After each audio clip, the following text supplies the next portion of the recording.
Hello and welcome. It's that time again, the monthly and finally podcast review of September. A light-hearted review of the month in football. This was a month that flew by, so much so that it was a few days before I realised that August was over and began work on this pod. September was the month where Manchester City manager Pep Guardiola discovered the folly of not buying a centre-back in a fit of pique over not being allowed to spend more than the pitifully small sum of 60 million quid on one. So when their only defender who could defend, Laporte, picked up an ACL injury, they looked to be completely foobarred, especially when England's unable to defender John Stones was ruled out for the month. Though it seems odd that £1 billion squad is short on anything, especially when they have run their youth setup the same way and bought up any half-decent player they can find. I'm sure they will make up for it in the January window though. While Man City may have missed their chance to bring in players, PSG were working on their team in what can only be seen as an attempt to turn it into the most hated team in history. They kept hold of Neymar, who even their own fans are booing, and added Mauro Icardi, who was hated so much in Milan the Inter fans put up a banner outside his home telling him to go, with targets replacing all the O's in the wording. Just to ensure the Inter fans do not get over their hatred of him anytime soon, his wife, who is also his agent, the incredibly annoying Wanda Nara, has made sure to repeat a number of times that Icardi wants to return to Inter after his loan spell ends, which is sure to please the fans.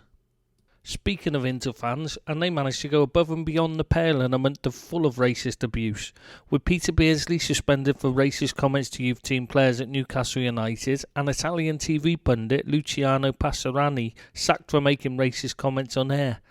Atalanta fans even racially abused Fiorentina fullback Dalbert Henrique and then drowned out a request over the tannoy for them to stop by whistling and jeering over the top of it.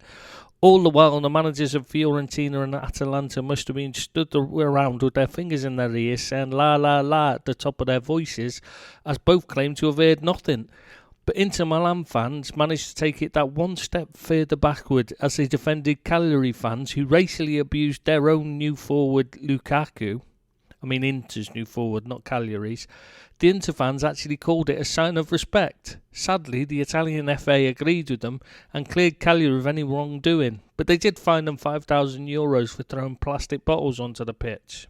The French Football Federation were obviously watching all that unfold of interest and decided to show the Italian FA how bigotry is done.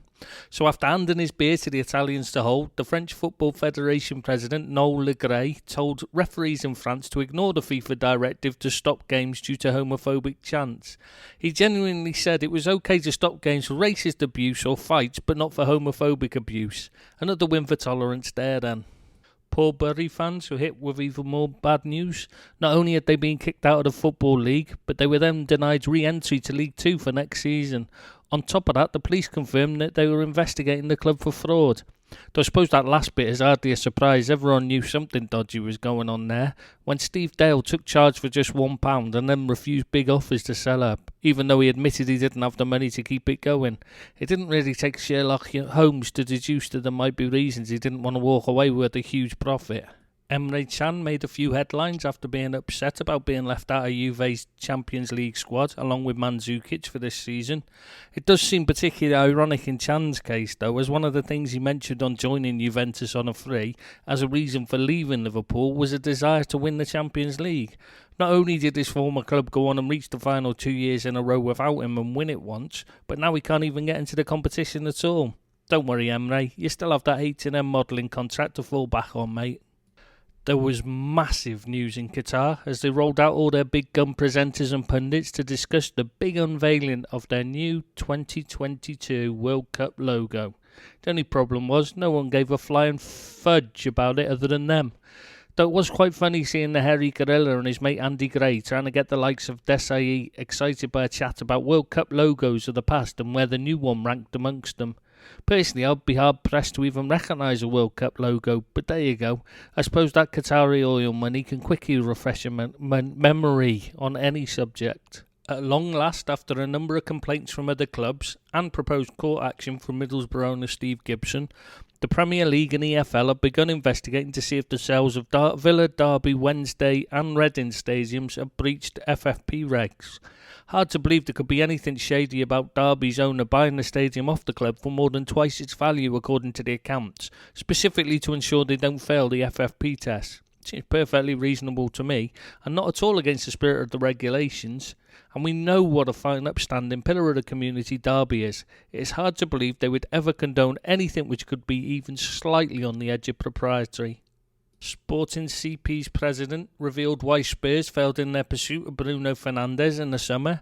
Spurs offered to reach the asking price of £80 million by paying £40 million plus another £20 million if they won the Premier League and another £20 million if they won the Champions League. In other words, they offered £40 million. Swansea City Supporters Trust have declared war on the club's owners by voting in favour of legal action against the sale of the club back in 2016. They are unhappy about being shut out of the club when they were being promised to get some of the shares. No wonder Graham Potter jumped ship so quickly. And then there was Watford, who decided to sack Javi Gracia and replace him with the man they sacked in order to replace him with Gracia. Quique Sanchez-Flores is still a popular man amongst the support, but they need a miracle, not a manager. Another manager to lose his job was Marcelino, who Valencia sacked despite him leading them to 4th place, Champions League qualification and winning the Copa del Rey. Marcelino then told a press conference that he had been sacked because he won the Cup. It brought to mind Gary Neville's comments after his short and slightly less successful spell in charge of Valencia, as he revealed that he was ordered to get out of the Cup as quickly as possible. The only problem was Neville's Spanish was obviously not good enough to understand they just meant the Cup and not La Liga. The French showed that their talent for diplomacy is as good as their tolerance. Ahead of their international of Albania, the Stade de France played the entirety of the Andorran national anthem. Then when it was pointed out that they played the wrong anthem, the stadium announcer apologised to Armenia for the mistake. Vincent Kompany's career followed its usual path as he missed his own testimonial due to injury. He's a real-life Mr. Bump and could put his back out sneezing or pull a hammy bending over to tie his shoelaces. Kompany even tried wearing boots from another manufacturer than his kit supplier with the logo blacked out in an attempt to cure his injury problems. That never worked either. I would suggest he tried bubble wrap, but that can't even protect a parcel from injury at the hands of Royal Mail, so I'd forget that and all. The PGMOL has claimed that VAR got just 4 decisions wrong in the first set of Premier League matches. The only problem is that the count was done by Graham Poll. Craig Levine's reign as both director of football and manager of Hearts hit troubled waters with the fans protesting against him. As director of football, he has had to field a number of calls from agents offering their clients services as managers to replace him. I could describe those calls in one word: awkward. It seems the football community believes Ajax's youth system is back on track, as 80 scouts attended a UEFA Youth League game between Ajax under-19s and Lille's under-19s. Yes, I did say 80. 8-0. The English Football League have finished scraping the barrel for candidates and finally ended up throwing it aside and looking underneath it to find a new chairman. I can only think that the choice was between Peter Ridsdale and Prick Parry, as they chose Parry in the end. He will have his work cut out to run the EFL any worse than previous chairs did, but I have full faith in his ability to make a complete mess of it. And he will no doubt be looking to France for ideas after they cancelled their League Cup because they failed to get a TV deal for it. Not that football is just about money or anything. Celtic faced AIK in Stockholm and trouble broke out between supporters in the away end and Swedish police. Celtic claimed that fans from local rivals Hammarby had infiltrated their supporters and caused the trouble. Unfortunately, neither UEFA nor the police could find any evidence to back up their claims, and Celtic were fined £11,000 over the troubles. More fan problems reared their head in Italy, but this time it was Juventus who had a problem with ultras. Police arrested a number of the leaders of the main ultras groups for offences including extortion, violence and money laundering. The ultras decided the best way to react to being accused of extortion was to attempt to extort Juve for free tickets by threatening to do things such as chant racist abuse outside the stadium if they were not provided with free entry.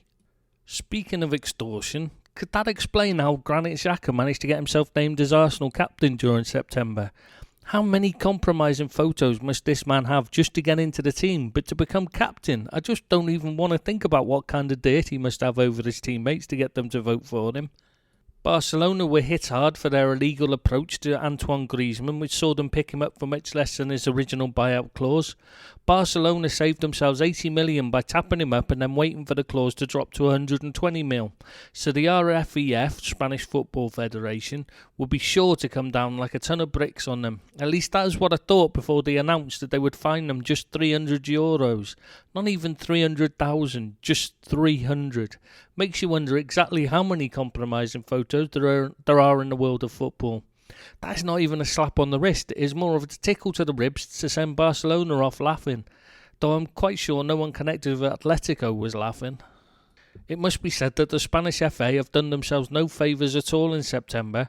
After live TV pictures and replays clearly showed a player offside by a considerable margin, their VAR system decided he was onside and produced pictures from different angles with lines drawn at other angles which they say proved they were right.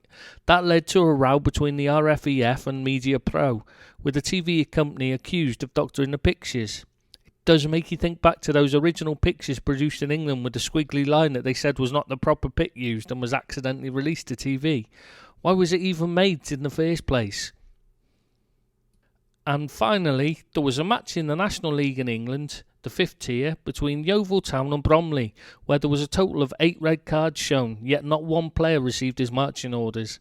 Instead, it was the Ball Boys who were sent off for slowing down play after Yeovil took the lead late in the game, and the referee sent all 8 off. The next step would have been to send Eden Hazard to deal with them.